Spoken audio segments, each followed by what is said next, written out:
Welcome to Communicate to Lead, the podcast that empowers leaders and aspiring leaders to communicate with clarity and impact. I'm Keely Belton, CEO and successful entrepreneur, and your host for today. I'm here to equip you with all the essential tools and strategies to master effective communication and lead your team to success.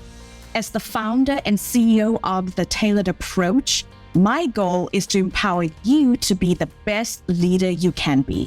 So sit back, relax, and join me in today's episode as we dive into the art of communicating like a true leader.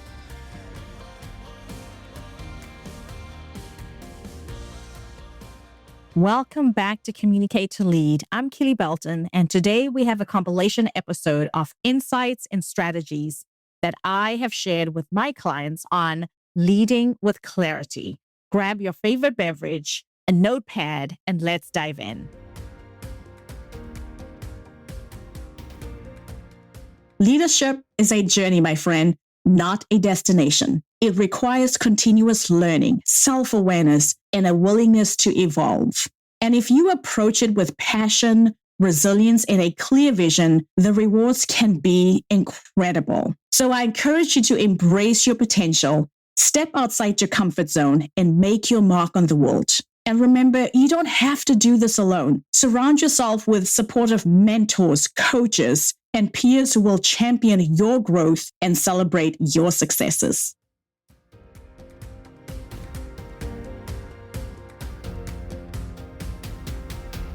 Management focuses on processes and efficiency, while leadership focuses on people and inspiration. And let's not forget, leadership comes with its own set of rewards and challenges. On the one hand, it can be incredibly fulfilling to see your vision come to life, to witness the growth of your team, and to make a real difference in the world. But on the other hand, leadership can also be stressful, demanding, and isolating. I can attest to that. And I know if you have been in a leadership position, you know how isolating it can feel when you think you can't talk to others, where you have to make tough decisions and you can't abdicate that responsibility to someone else. Leadership requires a tremendous amount of dedication, resilience, and the ability to handle criticism and setbacks.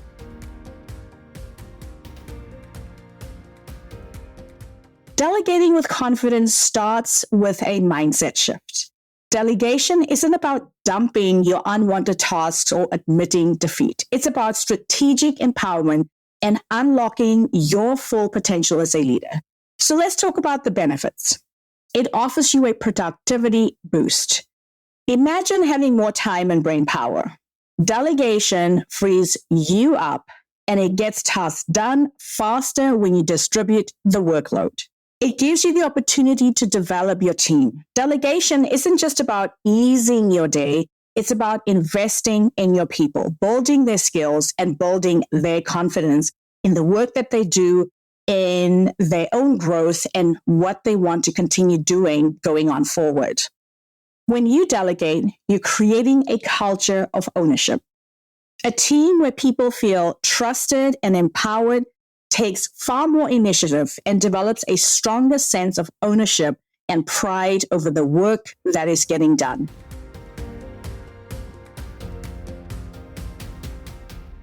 Active listening is definitely not about passively absorbing every word that others are saying around you. It's rather about being present, being engaged, and truly seeking to understand what others are saying. It's understanding the meaning behind the words. It's allowing people to speak until they are finished, until they are complete, until they say, I am done. I would like to hear what you think. When we actively listen, we create a space where others feel safe to share their ideas, their concerns, their dreams. We build trust, we foster collaboration, and we create the space for our teams to thrive in their expertise. It becomes a game changer. So how do we become better listeners? It starts with simple but powerful shifts in our behavior.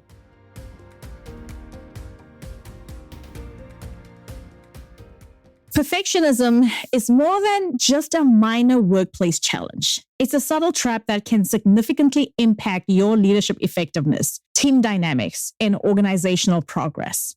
When we're constantly chasing an impossible high standard, we create barriers to real innovation and growth. When you're so focused on making everything perfect, you're preventing yourself from growing, learning, and making a meaningful impact. Let me break this down for you in a way that might change how you approach your work forever. Every moment you spend obsessing over every detail is a moment where you are not taking action, learning from real-world feedback, connecting with your team, or moving your goals forward.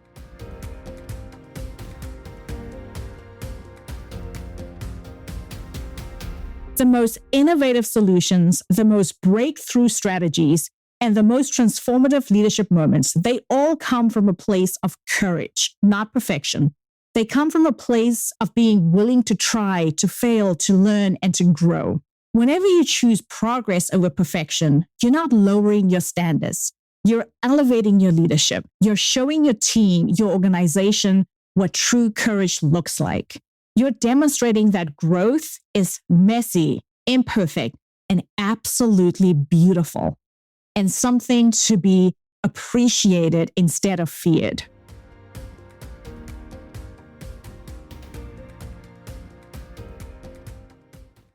The most innovative solutions often emerge when we're willing to step into uncertainty with an open mind. Separate your self-worth from your performance. Your value as a human being is not determined by the success or failure of a single project, presentation, or initiative. You are inherently valuable, regardless of any external metrics of success. Feedback is not a personal attack, and I talk about this all the time. It's valuable information that helps you grow. When someone offers you constructive criticism, they are essentially giving you a roadmap for improvement. And even if the feedback is not delivered in a way that resonates with you, try and take a step back and find the little nuggets of truth instead of looking at how terribly the feedback was delivered. Imagine the freedom this experimental mindset brings. No more sleepless nights obsessing over every potential flaw. No more endless revisions that never quite feel right. Instead, you are creating a dynamic, responsive approach to leadership that values learning over perfection. And this mindset doesn't mean being careless or unprepared. It means being intentional, curious, and committed to continuous improvement. It means understanding that growth is a journey, not a destination. Your team will feel the shift. When you model an experimental approach, you create a culture of psychological safety. People become more willing to share their ideas, to take risks, and to innovate. You're not just changing your approach, you are essentially transforming your entire organizational ecosystem, and it all starts with you.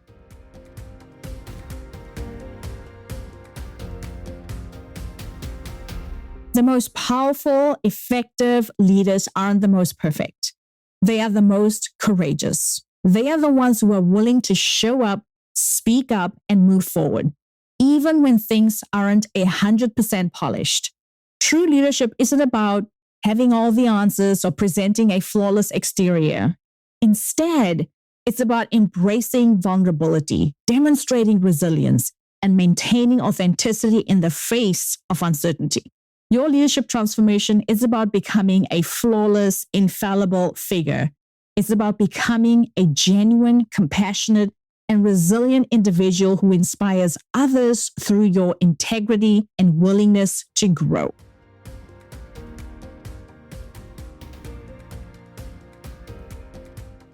If you've ever felt your message getting lost in translation or struggling to get buy-in for your ideas, you are not alone. And here's the thing, it's not only what you're saying, it's also how you're saying it. According to recent research by Salesforce, 93% of executives cite poor communication as a key factor in workplace failures. Let that sink in for a moment. It's not strategy market conditions, or even resources. It's communication that makes or breaks success in the workplace. And here's what's fascinating. As you climb the leadership ladder, the stakes get even higher. Think about that. When you're starting out, you might be managing a team of 5. Your communication mainly impacts those direct reports. But as you move up in your leadership, suddenly your words affect hundreds, maybe thousands of people. One mishandled town hall meeting, one poorly navigated difficult conversation, and the impact can be enormous. Let's start with the first pillar of leadership communication, building credibility. Because here's a fact, your title might get people to listen the first time, but it's your communication that keeps them coming back.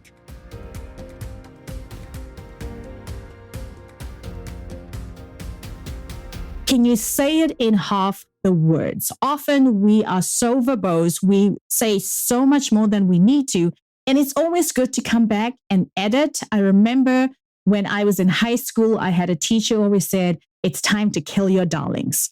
So you might be so happy and impressed with what you wrote or what you're going to say or your speech, but sometimes it's time to trim it down. What words can you eliminate without losing the essence?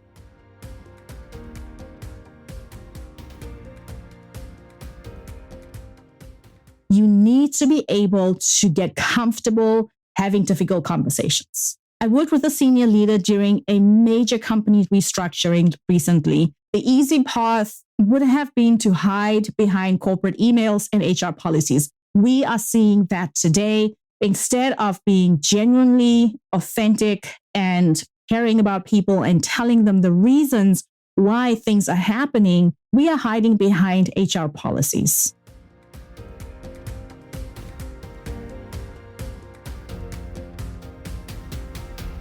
Now, let's talk about what you can do this week to start improving your leadership communication. 1, record yourself in your next meeting. I say this all the time, and yes, I am saying it again. Watch that recording back. Notice your filler words, body language, and how clearly you convey your main points. Do you want to take it a step further? Share that recording with someone you trust, a colleague, a friend, and ask them for their feedback. 2, before your next important conversation, write down your key message in 1 sentence. If you can't explain it simply, you haven't thought it through clearly enough. So keep working until you have 1 clear message ready to go. And lastly, number 3, circling back to feedback. Ask a trusted colleague for feedback on your communication style. Specific questions such as, do I listen enough? Or are my expectations clear? Will provide better insights than general questions. And if you remember nothing else from today's episode, keep the following in mind. Don't avoid difficult conversations because they really don't age like fine wine. 2, don't assume everyone thinks like you do. They don't. That's the gift. So put yourself in your audience's shoes. Ask yourself, what do they care about? And focus your message on that. And lastly, don't forget to check for understanding. Did your audience understand what you said? Are they clear? Do they have any questions? Keep checking back because that is where the care comes in, that you care and want to know that they truly understand what you're sharing.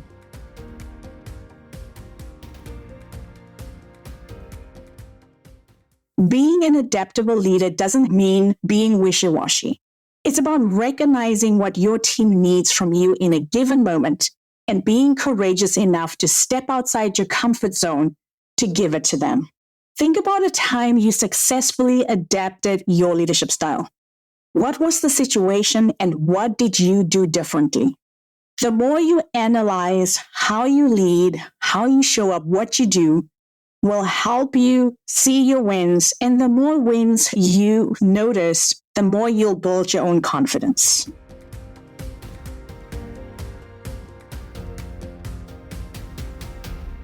I've had many conversations with clients who think that creating boundaries is selfish. But trust me, setting boundaries isn't about being selfish. It's about being strategic. It's about protecting your time, your energy, and your well-being so you can show up as the most effective and impactful leader you can be. Boundaries in the workplace are the limits we set to protect ourselves. Like I said, our time, our energy, our values, and our overall well-being. Think of them as your personal rules of engagement in the workplace. They serve as invisible fences that define your personal space and help you operate at your best. Creating boundaries are crucial for leaders because without them, you run the risk of burnout, overwhelm, and resentment. So boundaries help you, number one, reduce stress and prevent burnout. When you have clear boundaries, you're less likely to overcommit, which means you can avoid that constant feeling of being overwhelmed and exhausted. Imagine having the space to breathe, to think strategically, and to actually enjoy your work instead of constantly feeling like you're putting out different fires.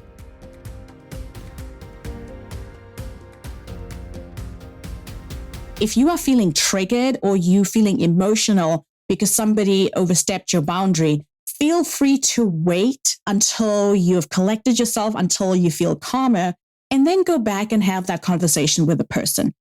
Give yourself permission to wait until you are ready to address it, but don't wait a week. Then you're losing the impact, and you want to make sure that you do that right away. Then lastly, reevaluate and adjust.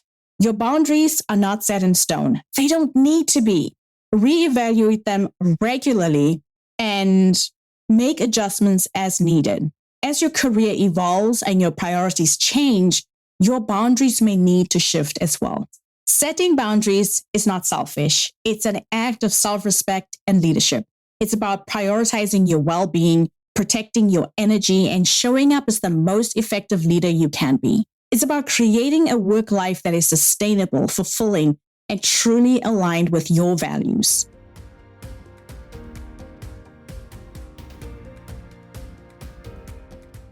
But here's what most leaders get wrong. They focus entirely on the words they use, the data they present, or the arguments they make. Well, these are all important. They do not determine success in high-stakes conversations. What really matters is what I call your leadership presence, the ability to align three critical elements: your message, what you're communicating, your mindset, how you're thinking about the conversation, and number three, your manner, how you show up in the moment. High-stakes conversations are opportunities, not obstacles. Preparation isn't just about what you will say, it's about how you will show up.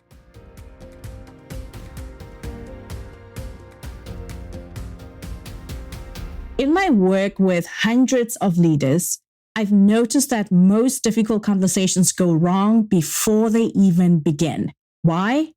Because leaders jump in without absolute clarity on what they're truly trying to achieve. Before you walk into any high-stakes conversation, you need to be crystal clear on three things. Number one, your intention.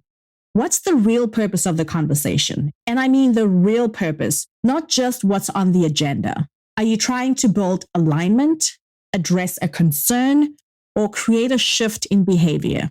Number two, your desired outcome. What does success actually look like? Be specific. Better communication isn't an outcome. Team members actively sharing updates in weekly meetings. Now that is an outcome. Number three, your stakeholders' perspectives. This is where empathy meets strategy. How will they receive your message? What's at stake for them? Really get clear so that when you walk into that meeting, you have all the information you need to do a stellar job delivering your message. Thank you so much for tuning in to Communicate to Lead today. If you found this episode helpful, please let me know on LinkedIn or Instagram. You can find the links in the show notes. Until next Thursday, my friend, I am Keely, reminding you that great communication is the foundation of inspiring leadership. Keep learning, keep growing, and remember to communicate to lead.